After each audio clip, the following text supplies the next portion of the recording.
एक छोटे से शहर में रिया नाम की एक 8 साल की प्यारी सी लड़की रहती थी। वह न सिर्फ पढ़ाई में होशियार थी, बल्कि उसका दिल भी बहुत बड़ा था।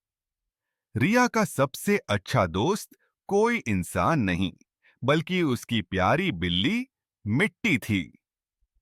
वह सफेद और भूरे रंग की थी, जिसकी चमकती आंखों में एक अजीब सा अपनापन था।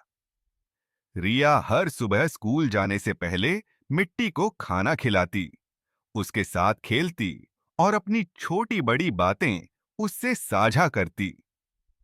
जब रिया उदास होती, तो मिट्टी उसे अपनी नटखट हरकतों से हंसा देती। दोनों की दोस्ती इतनी गहरी थी कि एक पल के लिए भी एक दूसरे से दूर नहीं रह पाते थे। एक दिन जब रिया स्कूल से लौटी, तो उसने देखा कि मिट्टी घर पर नहीं है। उसने पूरे घर में खोजा, बगीचे में आवाज लगाई, लेकिन मिट्टी कहीं नहीं मिली। रिया घबरा गई। उसके मन में तरह तरह के सवाल उठने लगे। क्या वो कहीं खो गई? क्या किसी ने उसे ले लिया? उसने मां से पूछा, पापा से पूछा, लेकिन कोई भी मिट्टी को देख नहीं पाया था। रिया की आंखों से आंसू बहने लगे। वह अपनी सबसे प्यारी दोस्त को खोने के डर से कांप रही थी। रिया ने हार नहीं मानी। उसने पूरे मोहल्ले में मिट्टी को ढूंढने की ठान ली। वह हर दरवाजे पर जाकर पूछने लगी, क्या आपने मेरी बिल्ली देखी है? कुछ लोग हंसते, तो कुछ उसे नजरअंदाज कर देते। लेकिन रिया की हिम्मत नहीं टूटी।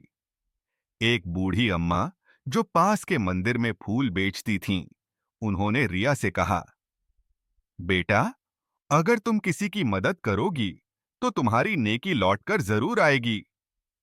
रिया ने यह बात दिल से लगा ली। अब जब भी उसे कोई जरूरतमंद दिखता, वह उसकी मदद करती। एक दिन रिया ने देखा कि एक घायल कुत्ता सड़क किनारे पड़ा था। बिना देर किए वह दौड़कर उसके पास गई। उसने उसे अपने घर ले जाकर उसकी देखभाल की। उसकी इस दयालुता से मोहल्ले के लोग बहुत खुश हुए।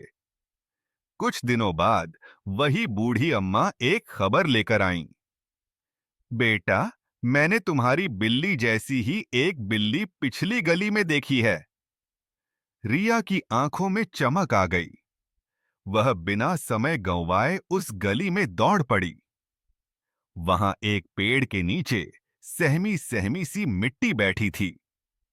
रिया ने उसे गोद में उठा लिया और खुशी के आंसू बहाने लगी। रिया समझ चुकी थी कि नेकी का फल हमेशा मीठा होता है। उसने अपने अच्छे कामों से अपनी प्यारी बिल्ली को वापस पा लिया। अब रिया और मिट्टी पहले से भी ज्यादा खुश रहने लगे। उस दिन से रिया ने एक बात हमेशा के लिए सीख ली, किसी की मदद करना कभी बेकार नहीं जाता। नेकी हमेशा लौटकर आती है। और इस तरह नेकी की जीत हुई।